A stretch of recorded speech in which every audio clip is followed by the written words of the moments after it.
This is Hannibal here from the HannibalTV.com. AEW held their All Out pay-per-view last night, which is their WrestleMania-ish pay-per-view. That the big headline for that event was CM Punk making his return, defeating Darby Allin. So I guess you could say that's CM Punk's first victory since 2014, since his MMA career wasn't successful. Then, of course, at the end of the show, they debuted Adam Cole, who appears to be aligning himself with the Elite, and Daniel Bryan, aka Bryan Danielson, who aligned himself with the Jurassic Express, I guess. So I just find it interesting that, like, now that clip is going to be online. I already watched it online. So you would think that they would save the debuts to try and like pop a rating on Dynamite and their Rampage shows, which they probably still will get a little bit higher than average them rating for those two shows, because obviously those Adam Cole and Daniel Bryan might be in matches on those shows. However, they've already had their debuts. So I don't know. They can do what they want. The Fiend did not debut. There was a website that reported earlier today that he was signed. Dave Meltzer reported today, a couple of weeks ago, that sorry, I'm reading something at the same time, that it was pretty much a lock that the Fiend would go to AEW. He just hadn't put the pen to paper yet. And then earlier today, Wrestling World News said that all three of those guys have signed. But I do have a friend that that actually has spoken to the Fiend. I won't reveal who that friend is. And there is a 90-day no-compete clause according to his conversation with the Fiend. So technically, according to this friend, unless there's some way that this guy got out of his 90-day no-compete clause, he couldn't see the Fiend actually being signed. And he told me this after discussing, or after seeing my report from Wrestling World News reporting that the Fiend had been signed. So there's two signings, Adam Cole and Daniel Bryan, 100%. So what's with everyone with the man buns, by the way? I'm sorry. Brock Lesnar had one. Now Daniel Bryan has the man bun. I'm sorry. I'm just not into the man bun look. Maybe I'm just old.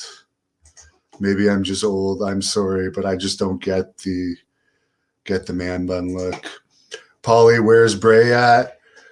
Well, as I just said, a friend of mine that actually spoke to him and heard through his words he has a 90-day no-compete clause, said that he believes that report the Wrestling World News puts out is probably not true, that Bray Wyatt has signed, but you never know. You never know what deals could be worked out. Yes, CM Punk won. So there you go.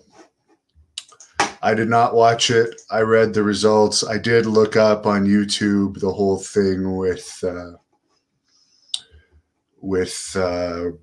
Cole and Daniel Bryan debuting, though. By the way, I have been posting the Qatar Pro Wrestling footage on my channel lately, and I did interview the owner of Qatar Pro Wrestling not too long ago, Ali Marafi. And he's a great guy. He's planning another event in the new year. And as he said in his interview with me, we could see AEW people show up in QPW next year. It's going to be interesting to see. And we even specifically mentioned one of the fans asked if Adam Cole would be a possibility for Qatar Pro Wrestling. And he did say that could be a possibility. So for all the AEW fans, that might be a company you might want to follow as well, because there's I know they have big plans for the future. So that's the news for tonight. I hope all the AEW fans enjoyed the show. All out. It sounds like the AEW fans did, and I'm not hating on the show, by the way. I think it's great that they had all those debuts and surprises. I just, from a ratings perspective, you have to think that now that everyone can just search on the internet and see Daniel Bryan and Adam Cole in AEW, that less people will actually tune in to see them when they actually appear on TV, since kind of the cat's out of the bag now. Amara Woods tipped me $5. Says, keep the great interviews coming. I will. I'm working on more. I've been very busy lately, but I'm working on a lot more. I am going to be in Philadelphia in a couple of weeks, by the way. I may as well give this a plug. I will be getting some in-person interviews at this big Battleground Championship Wrestling event at the ECW Arena, September 18th. Speaking of AEW, Matt Hardy is going to be there. Matthew Adams is going to be there. Buddy Murphy was his WWE name, and he's rumored to be going to AEW. If he hasn't already debuted, I haven't been paying that close attention to him. Brian Cage is going to be there. Raven with a mystery man. And none other than Billy Gunn, who's part of AEW as well, with the Gun Club. So that's pretty exciting stuff. Then, of course, PCW Ultra is coming in October. The big return to LA, and I'm really looking forward to that. It's going to be a great event, great card. This is the entire card. Really exciting stuff, and that event's going to air on the Hannibal TV in the future. So looking forward to being part of that big relaunch. Mickey James is not expecting Adam Cole that fast. Well, his WWE contract had expired for a while, so he didn't have a no-compete clause. This was one of the reasons why supposedly that Seaman Canyon,